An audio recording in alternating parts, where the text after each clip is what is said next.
इस्लाम को मैं खत्म कर दूंगा। खत्म हो जाना चाहिए कोरोना जैसा। इस्लाम को मैं खत्म कर दूंगा। खत्म हो जाना चाहिए कोरोना जैसा। सनातन धर्म को अगर मिटाने की कोई बात करेगा वो जरूर मिट जाएगा।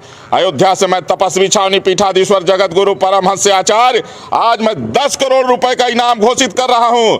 जो डीएम के नेता उदय निधि का सर काट के ले आएगा वो हमसे 10 करोड़ रुपए का ले जाए पुरस्कार। और इसके बाद भी अगर कोई नहीं ले आया तो हम तलवार तैयार कर लिए हैं, मैं स्वयं रवाना होऊंगा और उसका सर काटूंगा। कोरोना की तरह खत्म हो जाएगा इस्लाम धर्म और ईसाई धर्म, और इतना ही नहीं बल्कि स्टालिन के बेटे उदय निधि का जो सर कलम कर देगा, जो उसका सर काट करके ले जाएगा, उसे 10 करोड़ रुपया दिया जाएगा।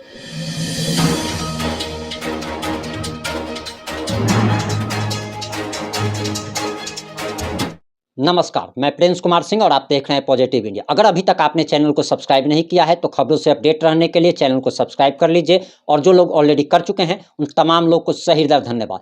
दरअसल कोरोना की तरह इस्लाम धर्म और ईसाई धर्म खत्म हो जाएगा, और ये बातें असम के मुख्यमंत्री हेमंत बिस्व शर्मा ने कही है। पत्रकारों को संबोधित करते हुए उन्होंने साफ साफ कह दिया कि जो व्यक्ति सनातन धर्म को मिटाने की बात कर रहा है, अगर यही बात अगर कोई हिंदू बोल दे कि देश से और दुनिया से इस्लाम धर्म को और ईसाई धर्म को मिटा दिया जाएगा, फिर क्या होगा। और ये बातें बोलते हुए हेमंत बिस्व शर्मा, जो कि असम के मुख्यमंत्री हैं, काफी ज्यादा आक्रोश में नजर आए। आपको बताते चले कि असम के मुख्यमंत्री हेमंत बिस्व शर्मा काफी बड़े हिंदूवादी नेता माने जाते हैं, और हिंदूवादी होने के कारण ही इन्हें कांग्रेस पार्टी को छोड़ना पड़ा था, और उसके बाद ये बीजेपी में शामिल हो गए थे। वहीं अयोध्या के एक महंत हैं, उन्होंने साफ साफ कह दिया है कि जो स्टालिन के बेटे उदय निधि का सर काट करके लाएगा उसे 10 करोड़ रुपया दिया जाएगा, और अगर कोई व्यक्ति तैयार नहीं होता है तो उन्होंने तलवार लहराते हुए साफ साफ कह दिया कि वह खुद तमिलनाडु जाएंगे और स्टालिन के बेटे का सर काट देंगे। और इतना ही नहीं, सबसे बड़ी बात तो ये है कि ये लोग जो सनातन धर्म पर जो हमला कर रहे हैं, इसके पीछे का कारण अगर आप जान लेंगे तो आप हैरान और परेशान हो जाएंगे कि दरअसल इन लोगों की राजनीति जो है वो हिंदू विरोध पर ही टिकी हुई है। और इसके बारे में हम कुछ अहम जानकारी आपको देने जा रहे हैं। सबसे पहले आप जान लीजिए कि दरअसल वर्ष 1912 में मद्रास प्रेसिडेंसी में ब्रिटिश नौकरियों जैसे कि डिप्टी कलेक्टर, सब जज, डिस्ट्रिक्ट मुंशिप जैसे नौकरियों में ब्राह्मणों का दबदबा था, जबकि तमिलनाडु की कुल आबादी में उनकी संख्या मात्र 3% थी। 3%। अब सबसे पहले आप जानने की कोशिश कीजिए कि तमिलनाडु में साल 1900 में उस समय तमिलनाडु में ब्राह्मणों की संख्या मात्र 3% थी, लेकिन इसके बावजूद भी बड़े बड़े तमाम पदों पर ब्राह्मण बैठे हुए थे, और ब्राह्मण काफ़ी उस समय शिक्षित हुआ करते थे, टैलेंटेड हुआ करते थे। और इसी के विरोध में स्टालिन के पिता और उदयनिधि के दादा करुणानिधि ने एक आंदोलन की शुरुआत की थी। ये पेरियार के नेतृत्व में इस आंदोलन की शुरुआत हुई थी। आपने पेरियार का नाम काफी बार सुना होगा। ये पेरियार वही व्यक्ति है जो कि हिंदुओं और ब्राह्मणों को खत्म करने की बात कहता था, और इसके बाद एक बहुत बड़ा आंदोलन तमिलनाडु में हुआ था। जिस प्रकार से अभी बहुत सारे लोग, आपको हम आसान भाषा में समझाने की कोशिश करते हैं कि बहुत सारे लोग अडानी और अंबानी को गाली देते हैं, लेकिन लोग ये नहीं समझ पाते कि अडानी और अंबानी ने कितनी मेहनत की होगी तब वो उस जगह पे पहुंचे होंगे। जैसे आप इसको ऐसे समझने की कोशिश कीजिए कि आपके अगल बगल में, आस पड़ोस में किसी को अगर अच्छी नौकरी हो जाती है तो दूसरे लोग जलने लगते हैं। वो ये नहीं देखते कि दरअसल इस व्यक्ति ने कितना संघर्ष किया होगा, कितनी मेहनत के बाद वो उस जगह पर पहुंचा होगा, बल्कि लोग उसका टांग खींचने लगते हैं। यही सब कुछ तमिलनाडु में भी हुआ था, और तमिलनाडु में होने का कारण ये था कि जितने भी तमाम बड़े पद थे उस सारे पदों पर ब्राह्मणों का कब्जा था, और उस समय ब्राह्मणों की संख्या तमिलनाडु में मात्र 3% थी। और इसके बाद सनातन का विरोध शुरू हुआ। सबसे पहले ब्राह्मणों का विरोध शुरू हुआ, और ब्राह्मणों का विरोध होते होते सनातन का विरोध होने लगा, हिंदू का विरोध होने लगा, और हिंदू का विरोध होते होते हिंदी भाषा तक का विरोध हुआ। और इस विरोध का जैसे आप सभी जानते हैं कि जेपी आंदोलन से ही लालू प्रसाद यादव हो या फिर नीतीश कुमार जैसे तमाम नेता निकले थे,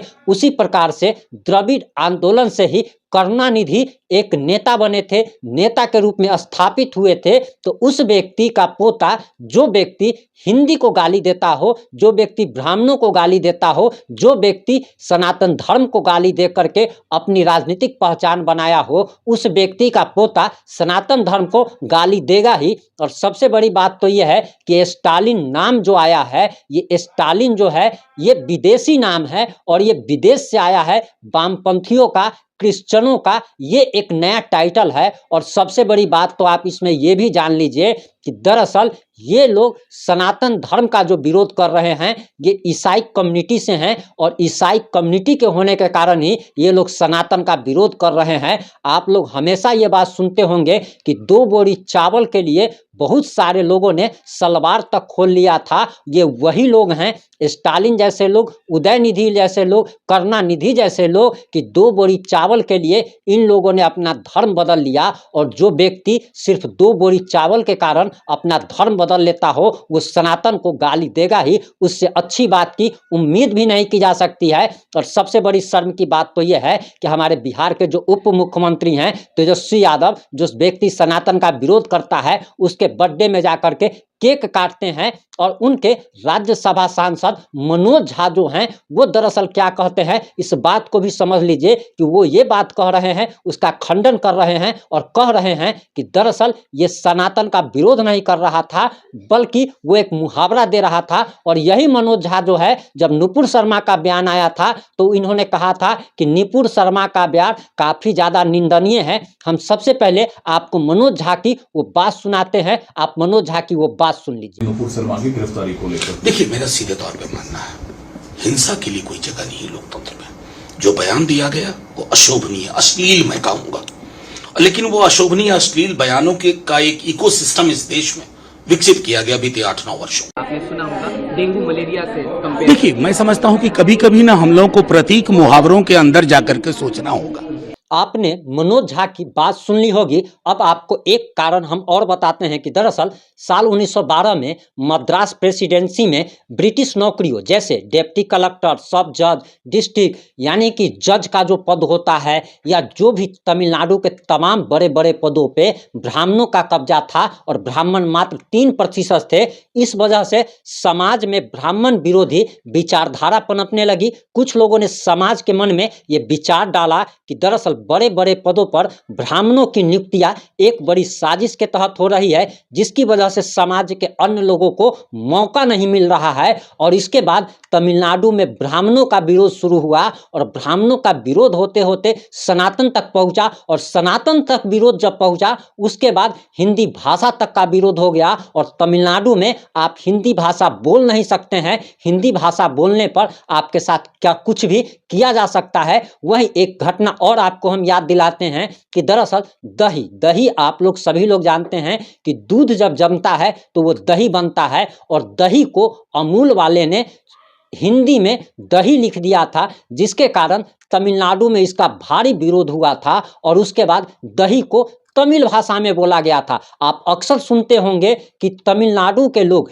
हिंदी भाषी लोगों को देखना पसंद नहीं करते, हिंदी भाषा तक को देखना नहीं पसंद करते। तो इसकी सबसे बड़ी वजह यही है कि वहाँ पे अब एक तरीके से आप कह सकते हैं कि पूरा का पूरा तमिलनाडु में ईसाई धर्म का कब्जा हो चुका है। और ये वही लोग हैं जो कि महज कुछ लालच में, और कहा तो यहाँ तक जाता है कि ये लोग बस 2 बोरी चावल में और महज कुछ हजार रुपए में बिक जाते हैं। तो आप गर्व कीजिए कि अगर आप हिंदू हैं तो आप गर्व कीजिए कि सालों पुर्तगालियों से और मुगलों के और आक्रांताओं के इतने प्रताड़ना के बावजूद आपके पूर्वजों ने अपने संस्कृति को, अपने धर्म को बचाए रखा। और आज अगर आप हिंदू हैं तो इसमें आपके पूर्वजों का बहुत सारा योगदान है। आपके पूर्वजों को काफी प्रताड़ना झेलनी पड़ी, भूखे पेट सोना पड़ा, लेकिन उन्होंने अपने धर्म के साथ कोई समझौता नहीं किया, अपने सिद्धांत के साथ कोई समझौता नहीं किया। तो जोर से बोलिए जय जय श्री राम और कमेंट बॉक्स को